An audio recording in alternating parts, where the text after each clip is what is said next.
Camera's really beginning to go here. Weird patterns on it when they start up. So here we are at Kadesh, turn 3, and I'm going to try to speed up a little bit. It's tough with a game like this because there's so few pieces. I want to go into every little detail so much because I can, but I don't feel like there's terrible value to that. Anyway, after setup, rolled, got our command points. Each side's got 4. The Hittites again 1. But when I look at the Egyptians, they do want to bid now. They have an equal number of command points, so they're going to spend one of them to open up the bidding. Their view is we can burn through quite a few of these Hittite points, keep them from doing anything. We get an action to pull in. It only takes one action to pull in the stack of reinforcements. They come in as a formation. Even without a leader, they'll be able to work as a formation. That's just the special rules for it. And they'll be coming in here. They get double movement. That'll help close things. So now comes the question, well, do the Hittites want to bid on it? They have a lot of units. I've kind of allowed their formation to break up a lot. So that are facing different ways. That was my mistake, but I don't feel like I can bid for the initiative. So I'm going to end up giving the initiative over to the Egyptians. And chances are the Egyptians will open up by handing it to the Hittites, who probably do not want to pass. What we're seeing is rallying attempts at this point. The Hittites spent their first command point on rallying this unit. They put their leader over here, which is kind of weird. It only allows them to move these 2 units, and they've got to kind of figure out what they're going to do. It may have been better just using them for combat ability on one of the other units, but we'll see. The Egyptians are going to spend a command point. What they're going to do is they've got to roll under equal to or less than, right? Yeah, equal to or less than the strength on the backside. So they need a 2 here, but they get +2 for the leader here. They're doing this as a formation command, so they'll also get to do this one. He only gets +1 for the leader. So here we need a 4. We don't get it, but we do get a bonus. Hey, I did my thing. And here we need a 2 on the other one, and we do get that.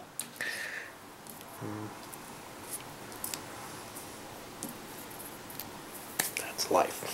And after their activation, the Hittites did not even use their leader.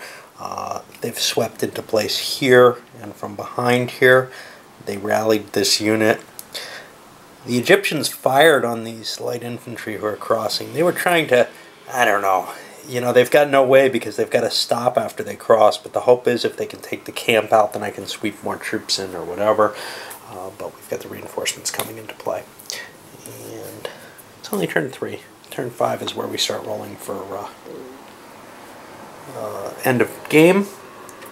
We'll see how the battles turn out. There are going to be several. We can see these. However, the Egyptians get the first shot, so they may well launch an attack here because they get an advantage there, or they may launch an attack here to prevent the attack on the camp, which is actually probably more attractive.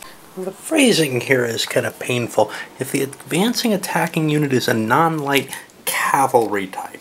Now what we found was chariots are cavalry type, and it does not have things in a green box. Now, oddly, these guys have a green box. Maybe that's just because lights. I don't know what a green box affects other than that. I can't remember anything. But there you have it. It affects something. It's something because it's on the light infantry. But the only place I remember green boxes is from where it's really brightly highlighted in the rolls. That's the only thing I'm going to remember because I saw it there and I flipped through looking for green boxes anywhere else. And I don't see any rules on them anywhere else in the rulebook. So, I don't know what this is. It's certainly infantry, but it's got a green box. Whatever. Maybe it's mistaken, maybe it means something else, but anyway, my chariot went in an attack and it succeeded. Now it's going to get a second attack against the leader if it wants, and I think it'll take it because I'd like to break this up.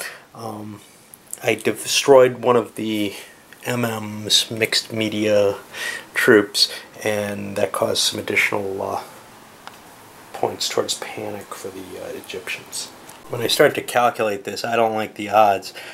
but it does give me a +1 to the die roll. Basically, I've got 4 strength points to his 2, but he's doubled because of the leader. That's a ×1 leader because ×1 means you're doubled. So that means I'm going to be rolling it even, essentially. All right. Yeah. That's not very good. The combat chart is definitely somewhat skewed in favor of the defender, as it should be perhaps. But here's the thing. I get +1 for positional advantage. Do I want to make the die with just a +1? I can't figure out those probabilities. I've got a pretty good attack here, but I don't think I want to risk the +1 attack, so I'm going to halt my charge here, as it were. I get to make a second attack because this is the non-light cap. So I'm going to make an attack with these guys instead, from behind, instead of doing that second attack, because I think I've got a lot better odds with this. I probably should have done this first, not really thinking too carefully. Well, I got a very good die roll, which would have worked for either one, but it ends up working out fine. I destroyed that unit. We're down to only 6 points left before the Egyptians essentially panic, which is worth a victory point and also could cause lots and lots of problems to their army.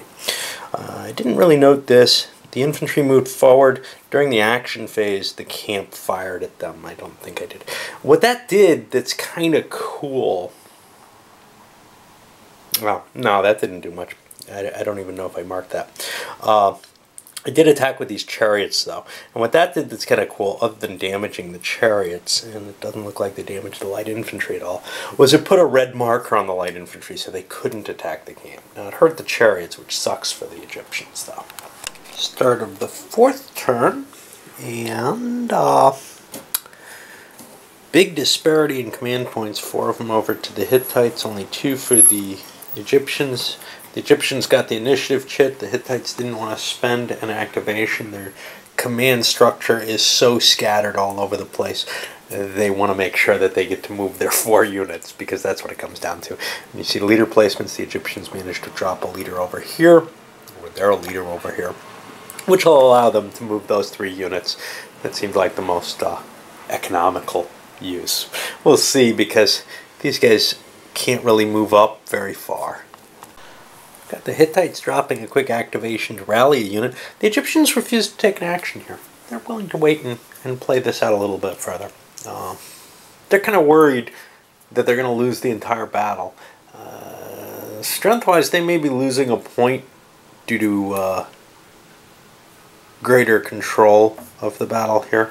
Let me quickly look at those victory points again. The panic, well, they don't have that. The camp, that's not lost yet, but those are in danger soon. Having twice as many strength points, that's the one that they might lose, but they get a draw if that's all that happens because they have the ascent. Now, obviously, look, the battle's not going to end right now, but there's a lot of Hittite activations, and the Hittites aren't going to throw that away. So the Egyptians are kind of willing to take a little bit of a risk here. It's not a real one, and say, hey, go ahead, stop it if you want. We'll go to next turn. And the Hittites took a couple of shots here, ended up doing 1 point of damage there. See a recovery attempt here. The charge here, well, the Hittites ran away, and that's a disengagement, so they got a little red marker there. Means there's not going to be a lot of melee. I think we're going to see a little bit going on here. The initiative's over on the Egyptians, so they get the first strike against that light infantry. That was probably kind of a shame for the Hittites, but their choice before they moved this unit was it was sitting here facing backwards. It could have turned around, and then that leader would have given a slight edge to the Egyptians on the attack. They might have taken it. It might have gone poorly, who knows, but the Hittites didn't feel like they wanted to take that risk. And as we drop to the end of turn 4, well, the chariots managed to hit this, get an engaged result, and that means they were both damaged by it. It also put a little red marker on, which prevented an attack here. We'll be pulling the leaders off the map. And going into turn 5, where there's another pile of reinforcements for the Egyptians. Most of them coming in where the others were, back here. But another set will be coming in between R9 and R11 back here to help reinforce. Hittites once again get the slight advantage, this time 4-3. For the command point markers, they also won the initiative. Egyptians didn't want to challenge that. So of course the Hittites are going to force the Egyptians to go first. They don't. There's very little reason except, well, here's one. Missile fire, recovery, things like that. So maybe it is worth grabbing one quickly. It would kind of suck to lose this due to archery fire there. Yeah, I think the Hittites will jump in and take their first action. I'm not used to trumping in like that and saying, yeah, I do want it. Usually it's been something you want to kind of hold off and say, no, I'll let the other guy do it. A lot of yellow markers on the board. I'm going to start removing them because we're ready to go into the combat realm. But kind of the exciting thing that happened here. Purple crossed the river, moved this chariot across there. There was another Hittite attempt to shoot this thing dead. It then recovered afterwards. That's this red marker here. This formation marched up. Now, if you recall, this guy I think was facing this way. He's turned this way. He could have turned all the way around. The reason he turned this way is to create a formation. If he survives this, it gives him an advantage in terms of being able to choose maybe to move 2 units instead of 1. He's gotten very lucky with his command markers over the course of the game. It may not hold up, so you know, trying to do that now, it puts him in a worse defensive advantage against these chariots. If he attacks first, he might be able to buzz past them, but he's still going to be able to be attacked, in fact, from an even worse position in that condition if he charges in there and takes that hex. So there's a little bit of a risk in giving one of these +1 advantages here. This, well, it's in this kind of rough terrain. Now the rough terrain is kind of painful. It's a -1 in both directions. Okay, so the attacker would get a penalty coming out of it. The defender gets a penalty if they're in it. That doesn't sound good no matter how you count it. They really did not want to be there. That was probably a mistake. I thought I got a defensive bonus and an attack penalty. Rough seems to just be bad terrain. It's like marsh. It doesn't seem to be any marsh here. It kind of makes sense because it's not as potent as the mountainous or hills, but it's going to bust up your formation and cause some problems. So it may all make sense. Left this chariot open. Now that's okay, because I can't attack that chariot. I'm facing this command point, but it also means the chariot probably isn't going to do a counterattack like it did last time and blow away that light infantry. Just not enough command points this time to do everything I wanted, which included bringing these guys in. I did not bring this piece in. I guess it kicks over until another turn. I didn't have a command point to spend on it. As you can see, a lot of combat going on here. First of all, I don't remember the exact order that these happened, and I think this actually happened. Oh no, this maybe happened first, I don't know. You can see here the chariot did well there, damaging this unit. It's pink instead of the reddish color. This light infantry here got an engaged result against the camp. That weakens the camp. Now the light infantry, because they don't get reduced when they get hit, is still pretty potent against that. I still don't know if that green does anything there. Here we had a tag team attack. We can take the leaders off. So we're at the end of the turn. Against this chariot. First the chariot hit it. It damaged the enemy chariot, and then I made the attack with these mixed infantry, hoping to finish that chariot off and do a lot. Well, that didn't come about. And here the Egyptians made an attack on the light infantry. Penalty due to the terrain, but made up for by the angle of attack. It ended up an engaged type result there. Now we're at the end of this turn. On a 1, the battle ends. Not today. Alright. Turn 6 opens up with the Egyptians getting the lead in command points with 3 versus Hittites 2, but the Hittites got the initiative. The Egyptians aren't willing to pay the extra command point to try to take that from them. Leader-wise, we see the Egyptians putting a leader down with their big formation here. That's their most efficient use. And the Hittites have put a formation leader down here to create a formation here. Now, this is kind of valuable to them because they're going to spend their first command point and try to do a rally on this formation. That's 2 units they get to rally. And, well, they got only a chance of doing it because it's a formation rally, but they're really worried about their situation down there. After playing all my movement, I noticed I screwed up with my reinforcements. I didn't bring them on as far as I could. The hell with it. We're in position for some attacks. Rallying going on in this area to prevent the camp from falling, basically, but also protecting this unit. This area is largely out of fight. The Hittites failed in their rallies, so there's a good chance this cav will be able to charge right through the leader and everything, and hit its way down. They couldn't take another action with these. And we've also got an attack here from the Hittites, so we'll see kind of how the battle develops there. Alrighty, well, this chariot managed to do a preemptive attack on the light infantry there, preventing it from really doing anything to the command post or camp. This chariot managed to slice in, do damage, but this was an exchange and engaged. So although they destroyed the unit, and you can see they actually lost 2 units, the Egyptians did, they were too weakened to hit this medium infantry in the rear. Now the rear there would be a +2 bonus, but I'd be attacking at 1 to 4. That's just way too much.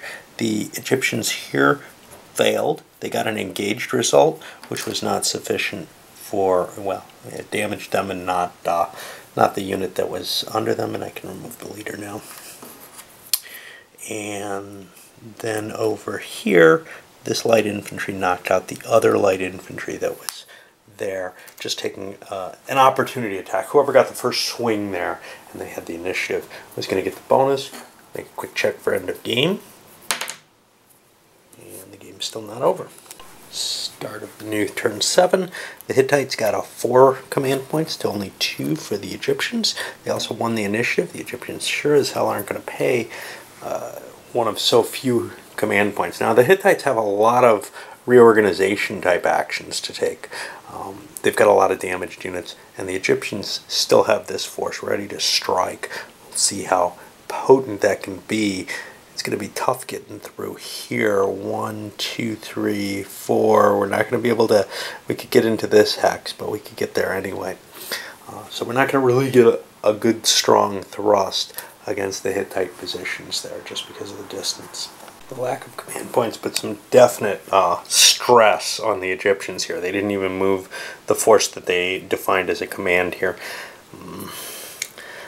What they did was they fired arrows at this trying to kill it. That failed. You can see that actually turned. It's not recovering. It's going to attack those chariots there. This chariot here recovered.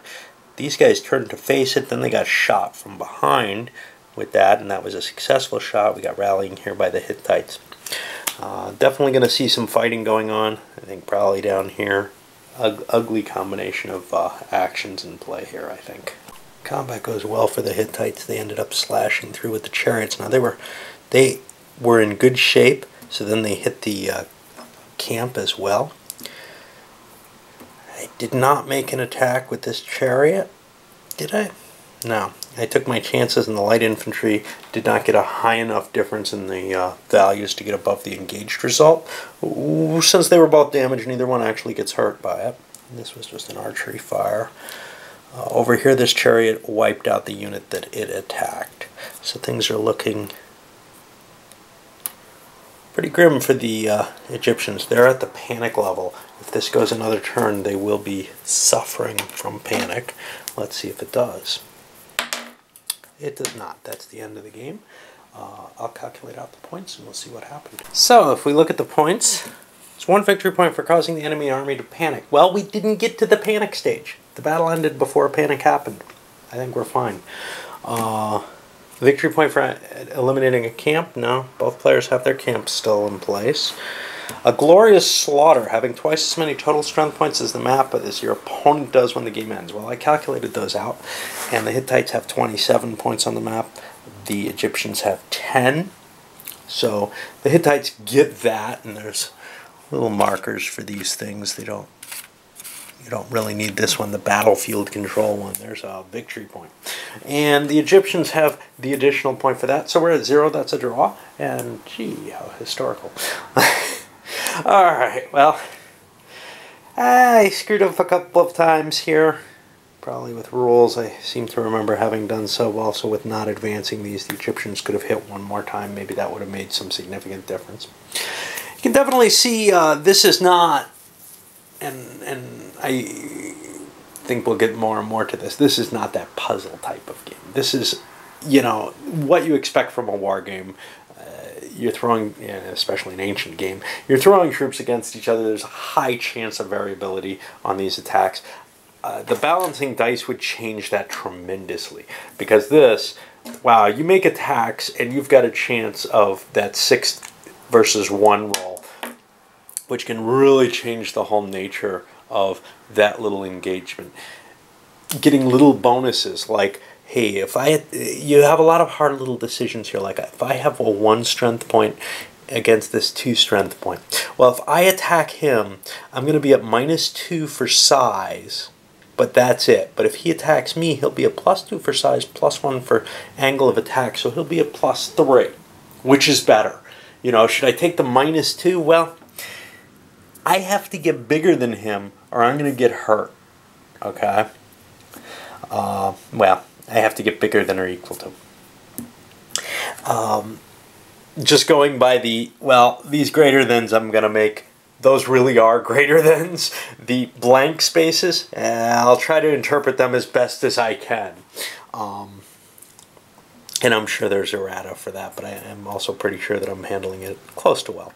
One thing I noticed is these stupid little circles. They're very easy to bump. I'm not sure what I would suggest. Not sure that there's a good answer because, well, here we're fine because the stream is always in green, so that's no big deal. The river is always green to green, so I think if they had little 2 hex things that covered the terrain completely, that might actually be a better solution, because as it stands, you know, you're putting a piece here and it's sliding around and all kind of crap is happening there. But and likewise with these little hexes might be better. That might be too much to ask for their die cutting process, though. You know, victory games could get away with doing strange shaped pieces. GMT can do that. I'm not so sure that VPG has that level of technology, even with their laser printer or laser cutter. Maybe. All right. Well, let's upload this. I'll be doing at least one more very shortly. I'm going to go through all of them, obviously. You know what I do, and these aren't very long. The next one's Luctra. Damned if I know about that. Anyway. But I'm not going to just be doing these. I'm going to be fitting other things in, probably. So this becomes my sort of big tactical series. Not that these games are terribly long.